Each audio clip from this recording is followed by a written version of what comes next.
So my experience, it's been just magical. Uh, I I've I've never felt about meditation the way I feel now in the last 2 to 3 days after practicing the Sahaj Samadhi. This is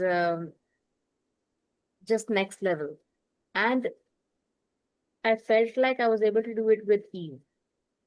The main thing is with meditation so far in life that I've practiced myself, it felt like a task always, and I was not able to achieve the real, uh, the goal behind it.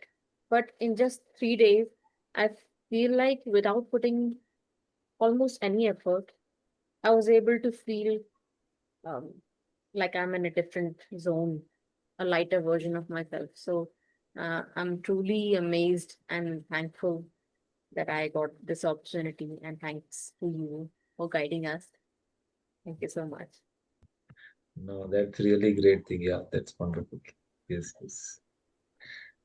Like I have been, like I'm repeating the course. I have been practicing Sahaj for a few years, but if whoever is watching this and have already been practicing Sahaj, I would highly recommend to repeat the course because in the last 3 days there were so many things that I took away with me. I'm really grateful for this opportunity.